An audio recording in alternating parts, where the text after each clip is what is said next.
আসসালামু আলাইকুম। Channel I কৃষি সংবাদে আমন্ত্রণ জানাচ্ছি আমি প্রিয়াঙ্কা। এখনকার সংবাদ আয়োজন একই সঙ্গে চ্যানেল আই এর ইউটিউব চ্যানেলে এবং চ্যানেল আই এর ওটিটি প্ল্যাটফর্ম আই স্ক্রিনে লাইভ স্ট্রিম হচ্ছে। যাচ্ছে বিস্তারিত সংবাদে।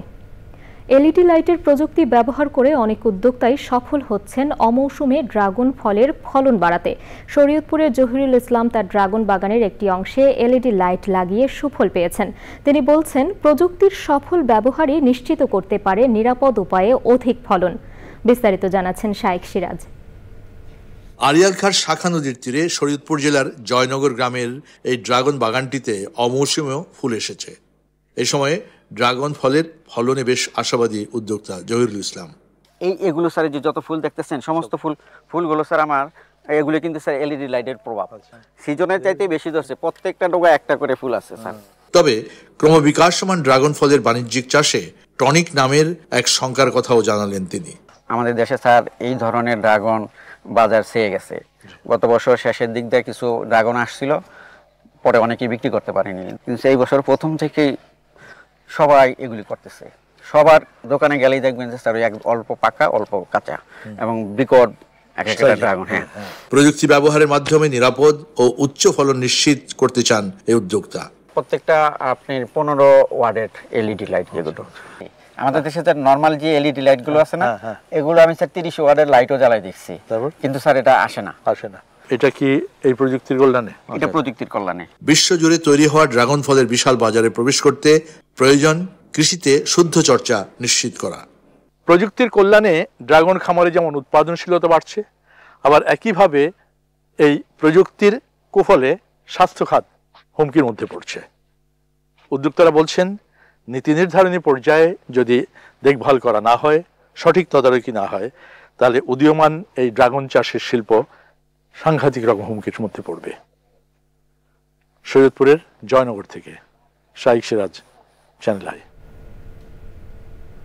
এ নিয়ে বিস্তারিত প্রতিবেদন প্রচার হবে আজ রাত 9টার সংবাদের পর হৃদয়ে মাটি ও মানুষ অনুষ্ঠানে। রংপুরের সবজির বাজার দরপতনে দিশেহারা হয়ে পড়েছেন কৃষক। শ্রমিক খরচ না উঠায় অনেক কৃষক ক্ষেত থেকে সবজি উত্তোলন করছেন না। কৃষিজীবীদের লাভবান করতে বিশেষায়িত সবজি সংরক্ষণাগার স্থাপনের কথা ভাবছে কৃষি বিভাগ। মেরিনা লাভলির রিপোর্ট।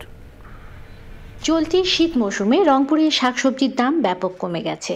উৎপাদন মৌসুমে বাজারে সরবরাহ বৃদ্ধি পাওয়ায় শিম 5 টাকা, মূলা 2 টাকা কেজি, ফুলকপি বাঁধাকপি 5 টাকা পিস, লাউ 15 টাকা পিস দরে পাইকারদের কাছে বিক্রি করতে হচ্ছে কৃষকদের। বাজার তো নেওয়া না, হাট ঘাটেও চলতেছে না, ব্যাপারই তো নাই। 6 টাকা কেজি কি হয়? এরা তুলবে আছে না হলো মন বেশি খুবই। আমাদের কাছে 5 টাকা নিতেছে, সে ওরা 10 টাকা বিক্রি করতেছে। যদি 8 টাকা থাকতো তারপরেও আমার কিছু কীটনাশকের দাম বেশি, কিন্তু আমার কাঁচামালের দাম কম। সবজিটা সবারই একসঙ্গে নামি গেছে, নামার কারণেই এই জিনিসটার দামটা কমে গেছে। শাকসবজি সংরক্ষণের স্টোর থাকতো, তাহলে আমরা হয়তো বা স্টোরে রাখতে পারতাম, এখন পরে একটু দাম ভালো দামে বিক্রি করতে পারতাম। এবছর রংপুর জেলায় 22 ধরনের শাকসবজি উৎপাদন হয়েছে। আগাম জাতের শাকসবজিতে ভালো দাম পাওয়ায় লাভবান হয়েছেন কৃষক। তাই আগাম ও নাবিতে সবজি উৎপাদনের তাগিদ দিয়েছে কৃষি বিভাগ। রংপুরে যদি একটি বিশেষায়িত হিমাগার স্থাপন করা যায়, তাহলে ভরা মৌসুমে সবজিগুলো সংরক্ষণ করে রাখতে পারবেন এবং পরবর্তীতে বিক্রি করে তারা একটা ভালো দাম পাবেন। কৃষি বিভাগের তথ্য মতে রংপুর জেলায় 13,150 হেক্টর জমিতে শাকসবজি আবাদের লক্ষ্যমাত্রা থাকলেও আবাদ হয়েছে 720 হেক্টরেরও বেশি জমিতে। রংপুর থেকে মেরিনা লাভলি, চ্যানেল আই।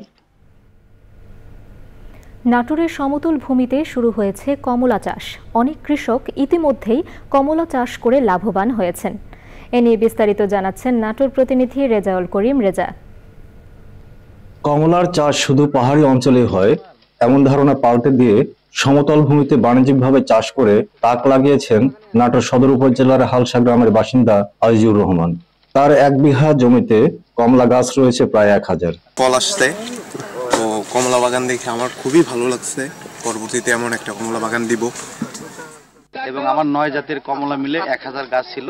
তো এখন আমি শুধু চায়নাটাই চাষ করি এবং প্রায় 10 বিঘা বাগান আমি বিস্তীর্ণ করেছি এবং বাগান থেকে আমি 200 টাকা কেজি ধরে আমি কমলা বিক্রি করতে পারতেছি এবং প্রচুর দর্শনার্থী আসে। 5 লাখ টাকার কাছাকাছি আমি বিক্রি করতে পেরেছি।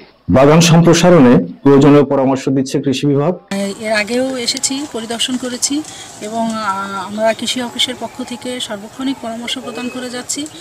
গত বছরেও এই কমলা দেখেছিলাম, বেশ ভালো হয়েছিল। আমরা পরামর্শ দিয়েছিলাম যে গাছগুলো একটু পাতলা করতে হবে। কমলা আমরা খেয়ে দেখেছি, যথেষ্ট সুমিষ্ট। কমলা চাষ বৃদ্ধির ফলে একদিকে যেমন পুষ্টির চাহিদা মিটবে, তেমনি কৃষক আর্থিকভাবে লাভবান হবেন মনে করছেন সংশ্লিষ্টরা। নাটোর থেকে Rezaul Karim Reza, channel I. Channel I কৃষি সংবাদের আজকের আয়োজন এ পর্যন্তই। পরবর্তী সংবাদ আয়োজনে আমন্ত্রণ জানিয়ে শেষ করছি। ধন্যবাদ সবাইকে।